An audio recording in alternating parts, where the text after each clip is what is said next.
President Nixon advised me as chairman of the committee by letter that he declined respectfully to produce the tapes of presidential conversations.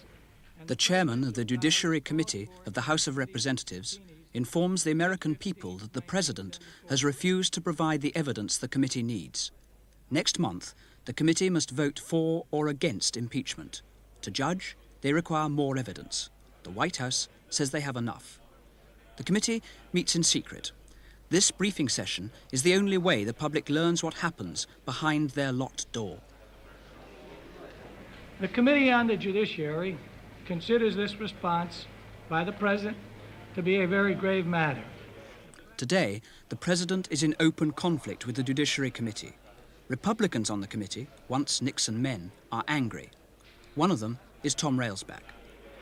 A few weeks ago, he was an obscure Illinois congressman. Now he's in the national limelight. His views are important. Mr. Railsback. I would like to ask you, Mr.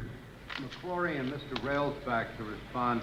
Do you believe that a continuing pattern of refusal to comply with subpoenas and to cooperate with this committee in itself constitutes an impeachable offense?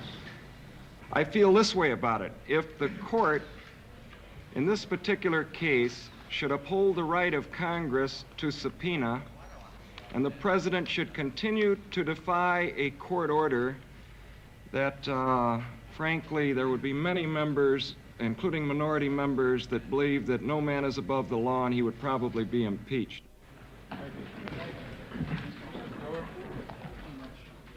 Railsback matters because he's a Republican and a moderate. If he votes for impeachment in committee, and the committee recommends impeachment to the House, then 30 or 40 fellow Republicans will follow Railsback. And then there are some that are for. I don't know. We'll see. People are saying that it's a Republican way to get off the hook on it. Nah. I don't think it's a Republican way to get off the hook. Yeah. If 30 or 40 Republicans in the House vote for impeachment, impeachment will be inevitable. The president will stand trial in the upper house, the Senate. There's some support for this, but I don't know how much. Railsback does not relish his newfound prominence. He does not relish the clash with the president. He does not relish the vote he'll soon have to take.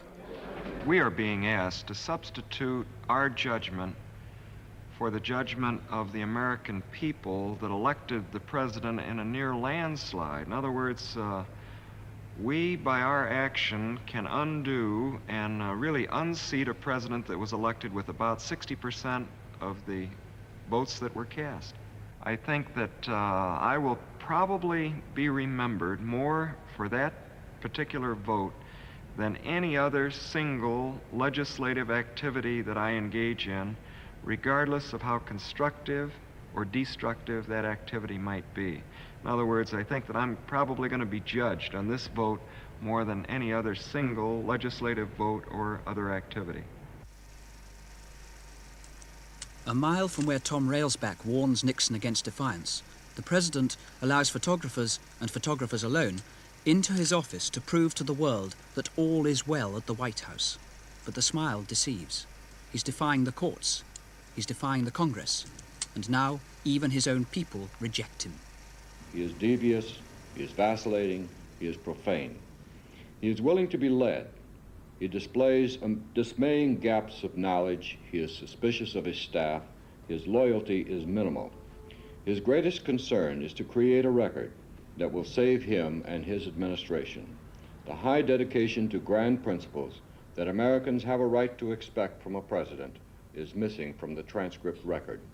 The Chicago Tribune, conservative, Republican, once pro-Nixon, turns on the president. The editor, shocked by the transcripts, leads a chorus demanding Nixon must go. I believed that Richard Nixon had the capacity to be one of the greatest presidents we've ever had. He was very well prepared for his office. And in his first term, I thought his accomplishments were fabulous. He did some great things for this country. And now, I think I feel disillusioned and let down. You're right. What effect did that, when it came out, have on your readers? Well, it created enormous waves of reaction from our readers. We had more than 4,000 telephone calls in the first few days after the editorial appeared. We've had more than 3,000 letters. The reaction has been very strong. Have you had a response as great as this on any other issue? Not in my experience, no. And you've been on the paper for 36 years. Why do you think it was so enormous? Well, I think because the country really is polarized on the Watergate issue. Amongst those who've expressed support for the editorial, who are themselves Republicans, are there amongst them those who supported Nixon up until the transcripts and then were deeply affected by the transcripts and felt let down? Yes, I think there are a great many people who felt that same way. You see, the transcripts, I thought it was just, really, I thought it was just another text. Just another long recital of words which would be difficult to read. But we found that we had an instant bestseller on our hands.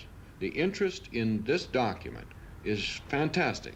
Part of it is fascination, I suppose, from the unparalleled opportunity to eavesdrop on what goes on inside the White House. It's a mysterious business, you know. I suppose it might be compared with eavesdropping on what happens in Buckingham Palace. The White House is our symbol of our society, an enormously affecting symbol.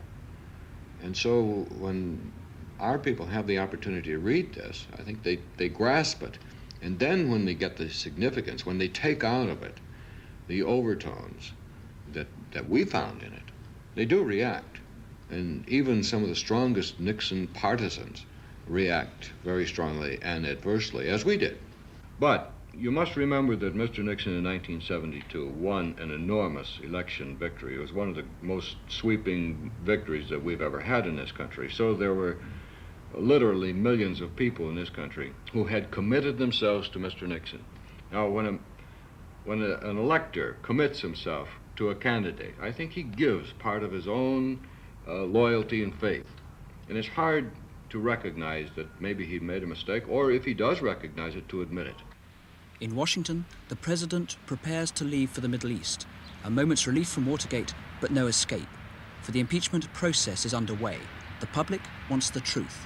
And as Nixon himself once said, there can be no whitewash at the White House.